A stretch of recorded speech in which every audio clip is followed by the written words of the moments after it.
Hey guys, Sarah here, C&B. I thought I'd do a video with an update on Sterling because so much of my videos haven't been about her lately. We're up north at our lake house for a little bit of a vacation. We've got a neighbor keeping an eye on the chickens while we're here for a few days. So Sterling is 10 months old now, and she's a female. And she has just finished her first heat cycle last month when she was about 9 months old. And this is kind of something that everybody kind of needs to think about if they're going to get a female puppy. Are you going to spay her? Or if not, what's a heat cycle like? This clown.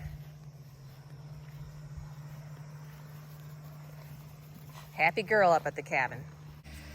So at 10 months, Sterling is probably about 50 pounds, and we kind of think she's a little bit small. She was one of the smaller pups from the litter. Maybe she'll get to 60, but I don't really think she's going to grow a whole lot much more. Maybe I'm wrong. But she's definitely still growing. It's just she's not going to double in size. So me and my husband had to have a long talk about what we should do with the female dog. I wanted a female dog because we had 2 males prior to her. Never had a female Old English Bulldog. I wanted to see what the difference is, and she's absolutely great. But yes, if you don't do anything, they will go into heat cycles. And as a kid, I actually grew up with dachshunds, and it was no question. You spayed your dogs right away. But my husband, who grew up with hunting dogs that lived in dog houses, this is the 80s, they never spayed their dogs. Now, they ended up with a couple of unexpected litters because of it. Well, my husband and I had to have a really good long talk. Just because she's born with the uterus doesn't mean that uterus is a problem. And I had to think about it because I really didn't want to deal with puppies and heat and things like that. But you know what? He's right. Just because she's born with her reproductive organs on the inside, I don't at this time feel like she needs to go through a major hysterectomy surgery just to give us peace of mind. Now, this is something that we may change our minds with down the road. But at this time, we're not planning to spay her. We're going to see where it goes. So now it is recommended that you don't spay your female puppy the minute you get her. And there's several reasons why. I do know somebody who spayed their Doberman female like at 6 or 8 weeks under recommendation. And she was lifelong incontinent because her bladder muscles never formed properly by the time they spayed her. She was always dripping urine. So you could damage your dog or hurt your dog permanently if you spay them too soon. Now they're recommending that you let your female dog go through 1 to 2 heat cycles before you consider spaying her. Sterling just went through her first heat cycle a month ago, and here's how it went.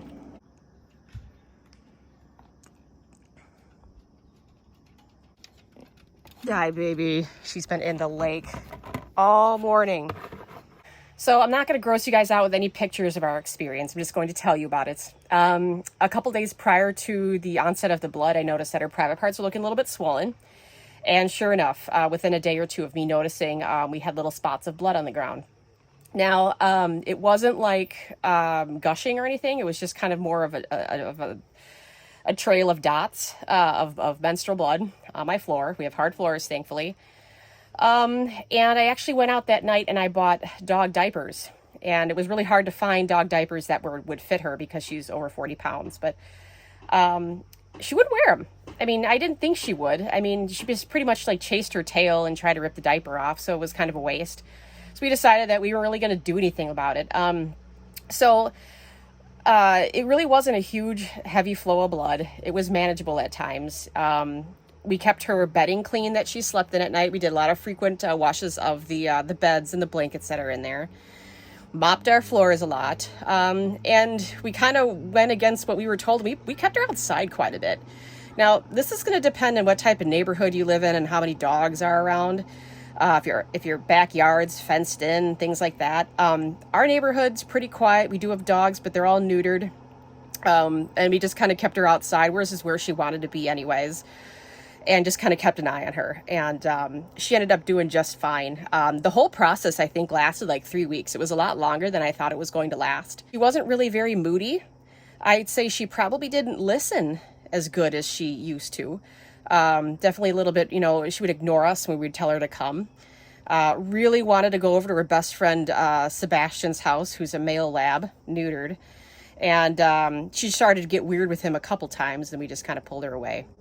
But for the most part, I didn't notice that she was miserable or really any mood changes or behavior changes that were really significant.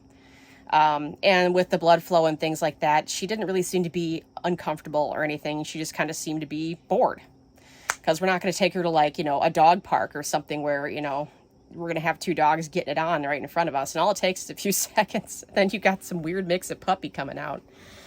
So no, we don't plan on breeding her. I don't want puppies.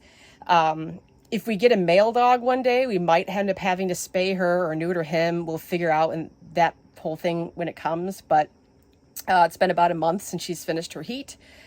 And we'll have to see how long it is to the next one. I don't know if it's going to be 6 months, another 9 months.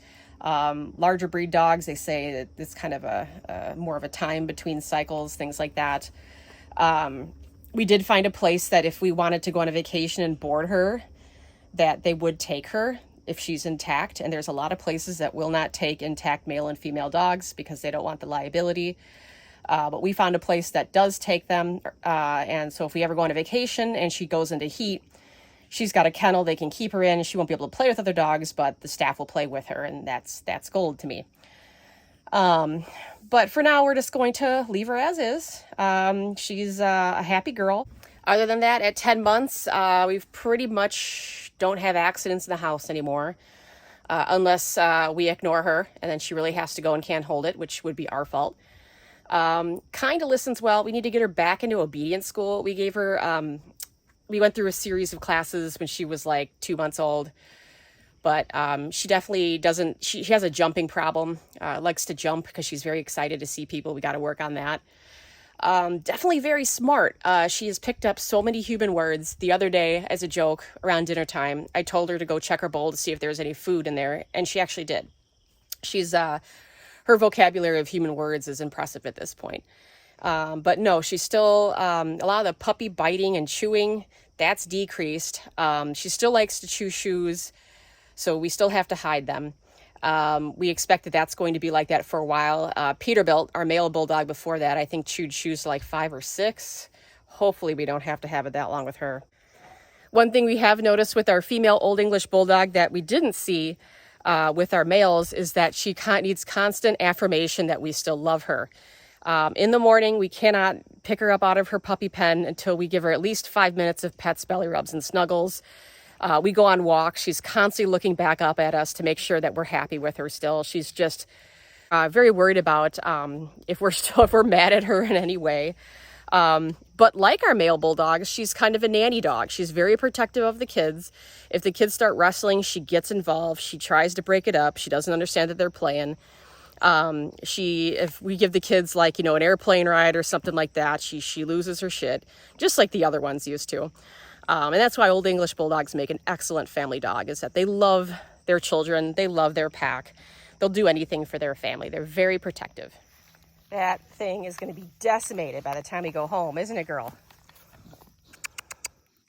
Hi, pretty girl. Yeah. Classic Sterling stance, butt in the air.